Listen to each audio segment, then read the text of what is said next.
Okay, here's a going. I'll give this a shot here on my little warm down walk from a little run I took tonight. What is it, 11:20 at night? It's the third shift life.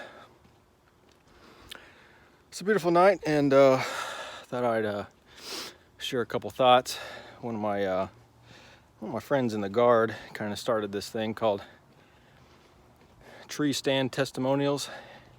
So he's an avid hunter, and so that's what they kind of do. They sit in the tree stand or do their thing, and man, look at my hair. Whew. Kind of just talk about what God puts on their heart. It's pretty cool. So this is going to be, I'm not a hunter, so this is kind of my version. So I'm going to call it a tennis shoe testimonial. But anyway, I'm wearing an old school Army t-shirt because it seemed like a lifetime ago I was in the Army, so don't jab at me for that. But so anyway, speaking of lifetime, I kind of was on my run tonight and was thinking about the eternal perspective that we need to have. It's easy to get caught up in life and kind of thinking about, you forget about things.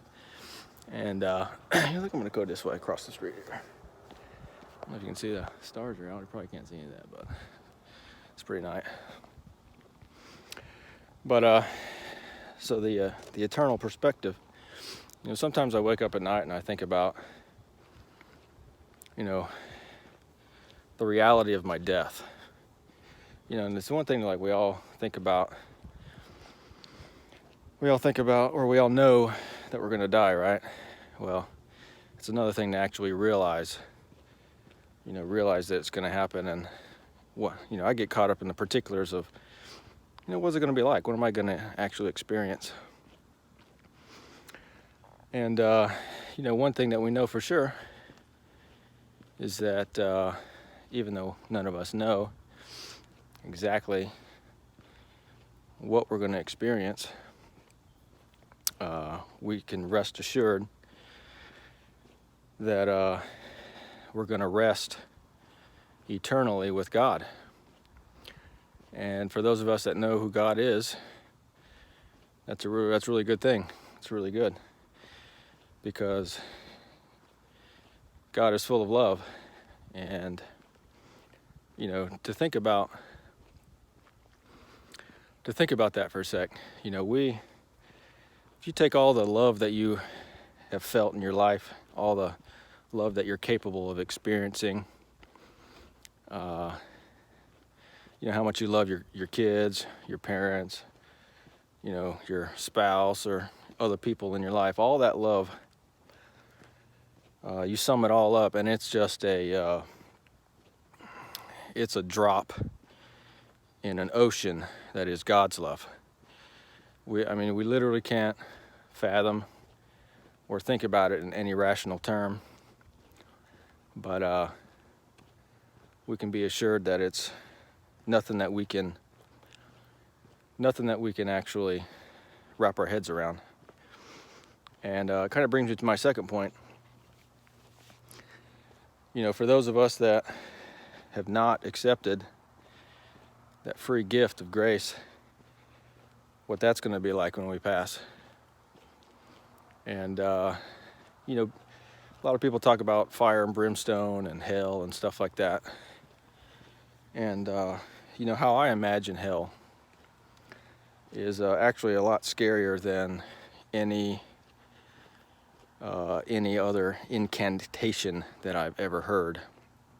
And the way I think about it, and I'm not sure if I got this from somebody else or a conglomeration of how other people think or whatever, but if you live your whole life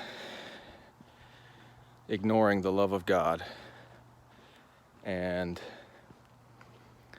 you just kind of do your thing, live for yourself, and then you die, and then all of a sudden you fully realize the truth of God and the love of God, and the fact that He's been there